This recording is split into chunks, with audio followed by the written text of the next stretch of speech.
এগুলি মাছ ধরার নৌকা।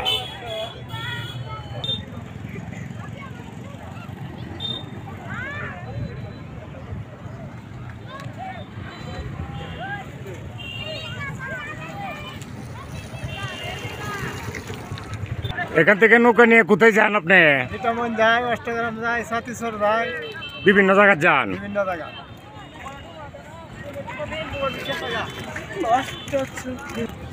জি, আপনার নাম কি? আমার নাম একবালি। একবালি। আচ্ছা একবালি ভাই, আপনি এটা নিকলি বেরিবাদ, এই রাস্তাটা তো সম্ভবত সরাসর গেছে।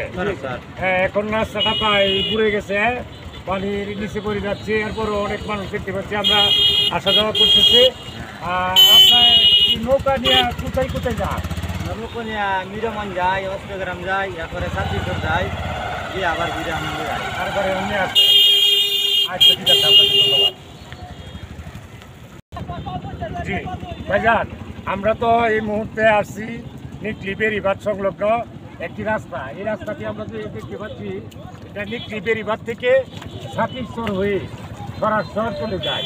কিন্তু রাস্তার দুই দিকে পানি থাকার কারণে রাস্তাটি প্রায় ডুবে যাচ্ছে।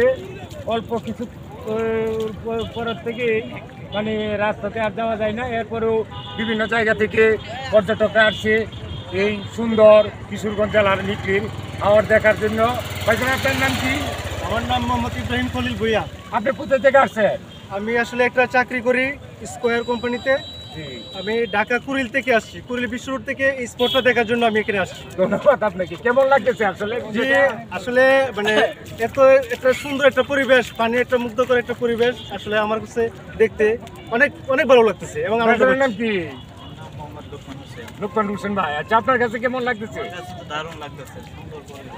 না, মূল বেরিবাদটা তো আরো এখান থেকে 3 কিলোমিটার দূর। হ্যাঁ, আরো 3 কিলোমিটার দূর রয়েছে। এটা একটা বেরিবাদেরই একটা রাস্তার অংশ। এই রাস্তার মধ্যে থেকে আমরা কথা বলছি। আসলে এই যে এই হাওর বহর এলাকা, বিশেষ করে কিশোরগঞ্জের নিকলি উপজেলায় হাওর বেষ্টিত এলাকায় আমরা দাঁড়িয়ে আছি। এখানে আজকে সরকারি ছুটির দিন থাকার কারণে শত শত মানুষ, বিশেষ করে শত শত বললে ভুল হবে, হাজার হাজার মানুষ আজকে এখানে উপস্থিত হচ্ছে। এবং আমরা দেখতে পাচ্ছি দেশের বিভিন্ন জেলা থেকে, একটু আগে কথা বলছিলাম নারায়ণগঞ্জ থেকে আসছে। এখানে এসে পানির অপরূপ দৃশ্য হাওরের দেখার জন্য তারা এখানে উপস্থিত হয়েছেন।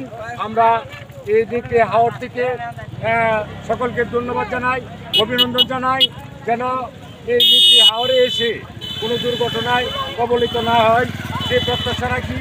আর বিশেষ করে নিকলি উপজেলা নির্বাহী কর্মকর্তা এবং নিকলি মডেল থানার অফিসার ইনচার্জ ওসি এই পর্যটকদের জন্য অত্যন্ত নিরাপত্তার ব্যবস্থা করে রেখেছেন। এখানে কোনো দুর্ঘটনা ঘটার সম্ভাবনা নেই। কাজে আপনারা নির্দ্বিধায় এই নিকলি হাওরে এসে পানির অপরূপ সৌন্দর্য দেখে যেতে পারে।